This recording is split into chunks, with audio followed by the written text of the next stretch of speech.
去揾佢啊！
Sir, this is her. The girl who tells fortunes.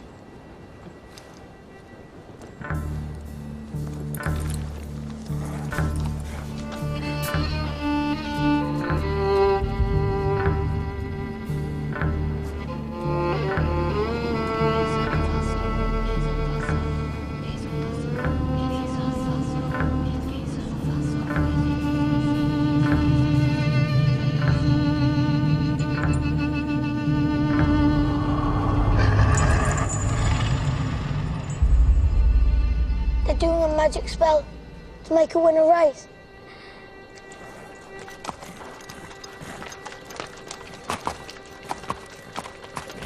The horse's name's Monaghan Boy. Kempton, 3 o'clock, Monday. You ladies have a bet yourselves, but don't tell anyone else.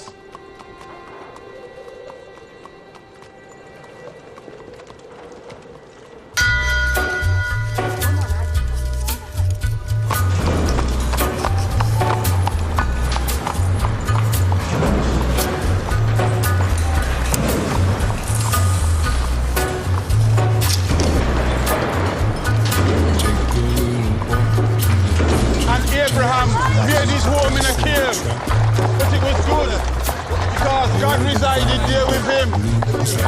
You see, children, God does not care if you live in a slum or in a mansion. Where secrets lie in the butterflies and the humming winds,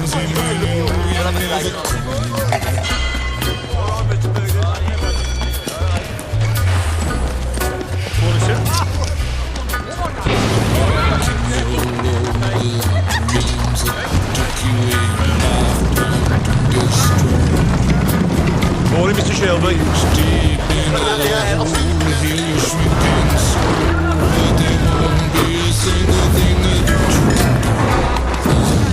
He's a god, he's a man, he's a guru.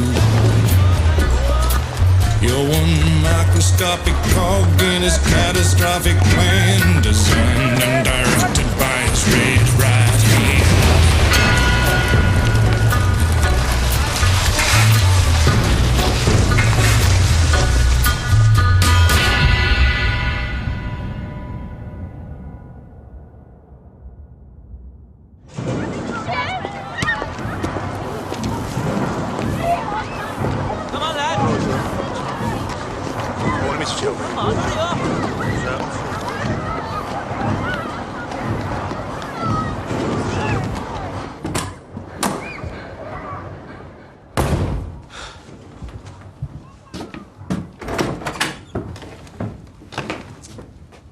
Finn?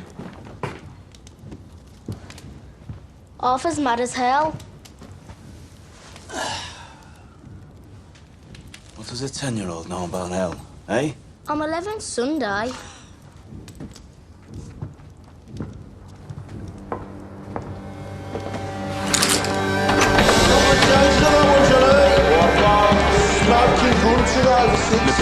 It's your best in now for the 2:30 at Kempton. Right, what we got on Percy Piper?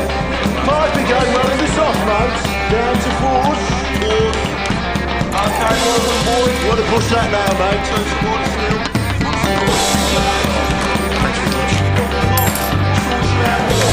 On the pace.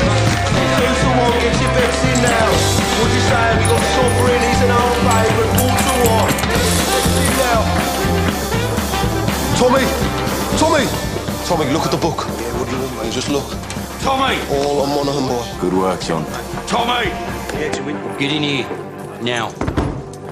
That'll be 6 pennies, Nipper. That's 10 bob you'll see for that.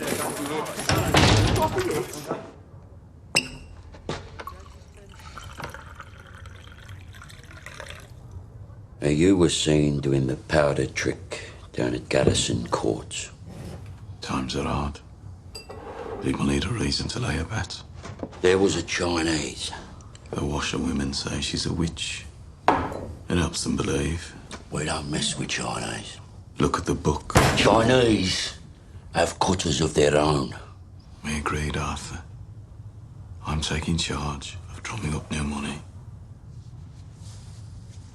What if Monaghan Boy wins, Tommy? You fix him races now. Do you have permission from Billy Kimber to be fixing races? And what's got into you? You think we can take on the Chinese and Billy Kimber? Billy's got a bloody army! I think, Arthur. That's what I do. I think. So that you don't have to.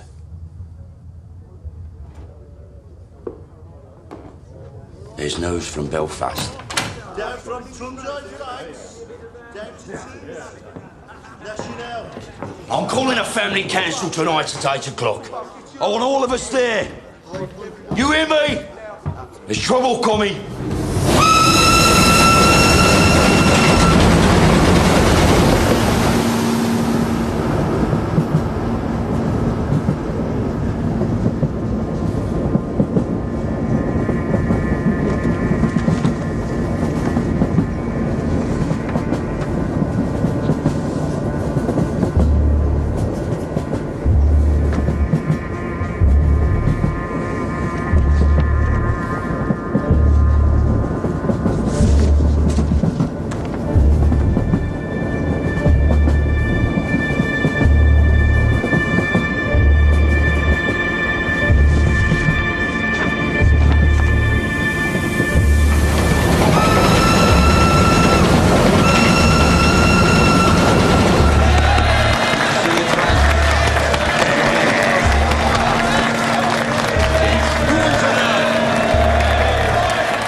Shut up.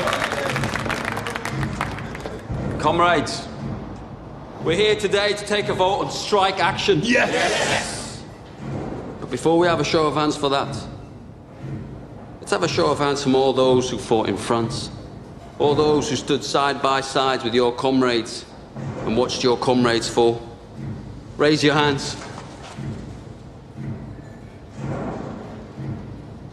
The blood shed on Flanders fields, the sweat of your brows. Who reaps the rewards? Is it you? No. Is it your wives? No. Well, who then? Do they stand among us? No. Or do they sit at home, comfortable, with a full belly, while you scrape to find enough to put shoes on your children's feet? And what is the reward they offer you for your sacrifices made? A fucking cut in your wages. That is your reward. Raise a hand, all those who want to strike.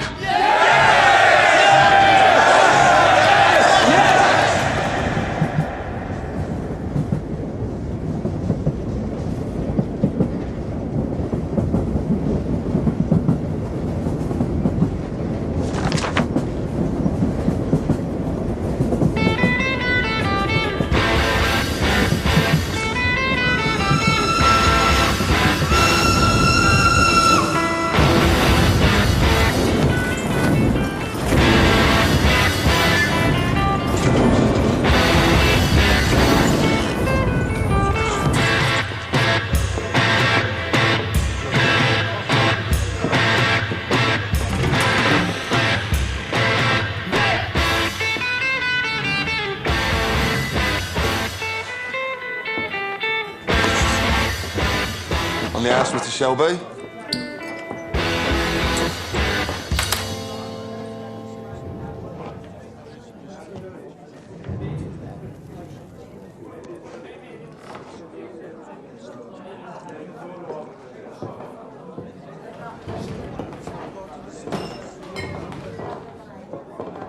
take a mild. Right.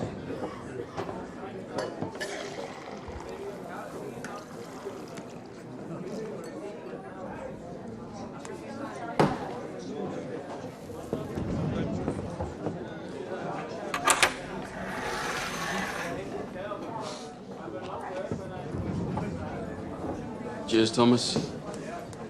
Good health to you.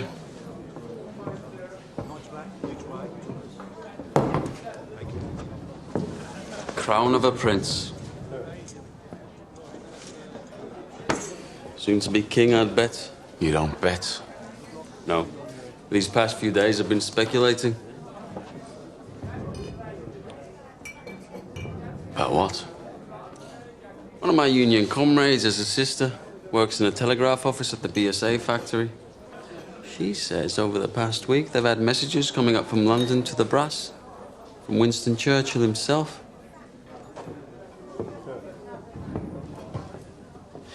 Something about a robbery? A robbery of national significance, it said. She found a list of names left on the telegraph machine. And on that list was your name and my name together. What kind of a list would have a name of a communist and a name of a bookmaker side by side?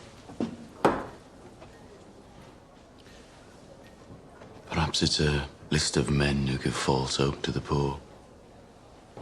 The only difference between you and me, Freddie, is that sometimes my horses stand a chance of winning.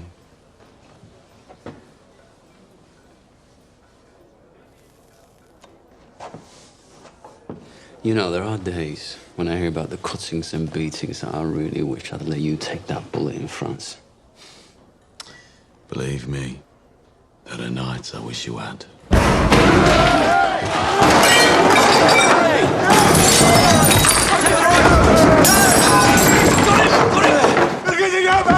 On three! 1, 2, 3, down! Breathe, Danny! Breathe! I get to go, mate! Danny, you're home. We're all home in England. You're not in France. You're not an artillery shell, Danny. You're a man. Hey! You're not a whiz-bang. You're a human being, Danny. You're all right. You're all right. You're all right. Up. Up. It's all right. It's all right.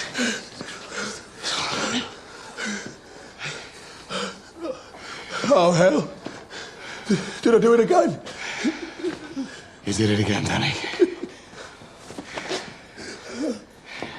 You gotta stop doing this, man. It's all right. Oh, God, Mr. Shelby, I'm sorry. It's all right. You go home to your wife now, Danny. And get all that smoke and mud out of your head, eh? Yes, Mr. Shelby. I'm sorry. Go on.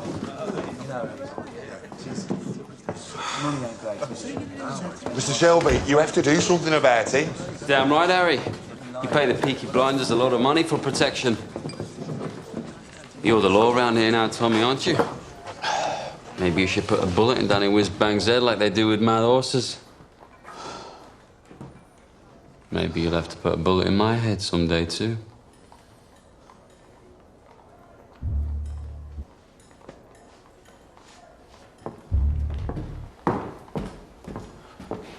Bring the bill to the Peaky Blinders. We'll take care of it.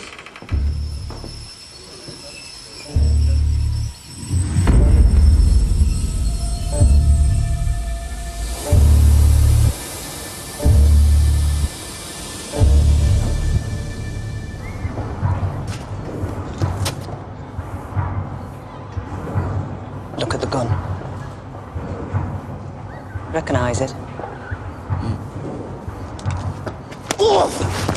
Get up off your ass, you mum-pink pig. Oh, Paul! What the fuck did you do that for? Finn was playing with this afternoon by the cut. It was loaded. Nearly blew Ada's tits off. It must have fell out my pocket. He said he found it on the sideboard of the betting shop, with bullets in it. I must have been drunk. When are you not drunk? Look, Paul, I'm sorry. I'm sorry. We'll keep this between ourselves if you swear not to leave guns lying around. Look, now having 4 kids without a woman is hard. But my boot's harder. Now come on, we're late. Right. I've called this family meeting because I've got some very important news. Scudboat and Lovelock got back from Belfast last night. They were buying a stallion to cover their mares. They were in a pub on the Shankill Road yesterday, and in that pub there was a copper handing out these. If you're over 5 feet and can fight, come to Birmingham. They're recruiting Protestant Irishmen to come over here as special. To do what? To clean up the city, Ada. He's the chief inspector. The last 4 years, he's been clearing the IRA out of Belfast. How do you know so bloody much? Because I asked the coppers on our payroll. And why didn't you tell me? I'm telling you. So why are they sending him to Birmingham? Well, there's been all these bloody strikes at the BSA and the Austin Works lately. Now the papers are talking about sedition and revolution. I reckon it's communists he's after. So this copper's going to leave us alone, right? There are Irishmen in Green Lanes who left Belfast to get away from him. They say Catholic men who crossed him used to disappear in the night. Yeah, but we ain't IRA. We bloody fought for the king. Anyway, we're Peaky Blinders. We're not scared of coppers. He's right. If they come for us, we'll cut them a smile each. So, Arthur, is that it? What do you think, Aunt Pal? This family does everything open. You have nothing more to say to this meeting, Thomas? No. Nothing that's women's business. This whole bloody enterprise was women's business while you boys were away at war. What's changed? We came back. And the Lord will smite the unholy when the great judgment comes. And judgment is coming, my friends. Judgment is coming to this wicked city. And your wickedness and your fornication will be revealed. You cannot hide from the Creator. You cannot hide from the Almighty Himself. The Creator sees all. You cannot hide from the true and living God.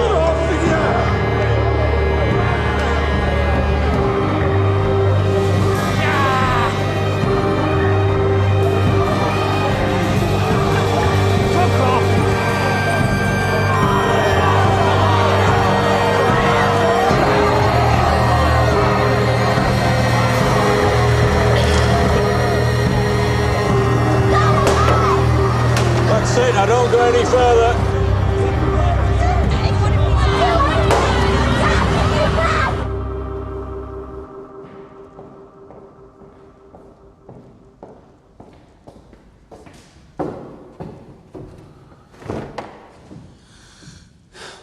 I have 10 minutes. What do you want?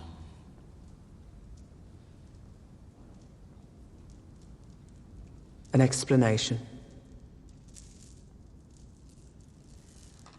Always been able to tell when you're hiding something. People around here talk. Some of them work at the BSA. I've been talking to the wives of factory hands. Detectives have been asking questions in the proofing shops. Nothing happens in that factory without you knowing about it. Speak. God and Aunt Polly are listening.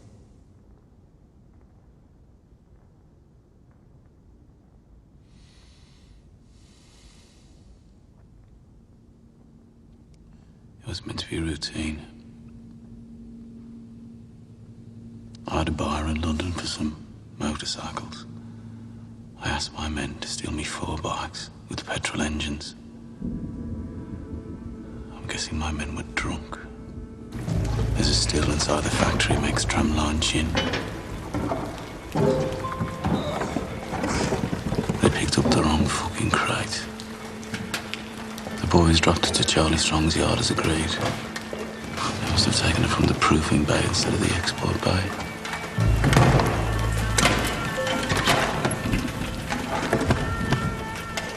Holy sweet baby of Mary. Inside, we found 25 Lewis machine guns, 10,000 rounds of ammunition, 50 semi-automatic rifles, 200 pistols with shells. Jesus, Tommy. All bound for Libya. Sitting right there in Charlie Strong's yard.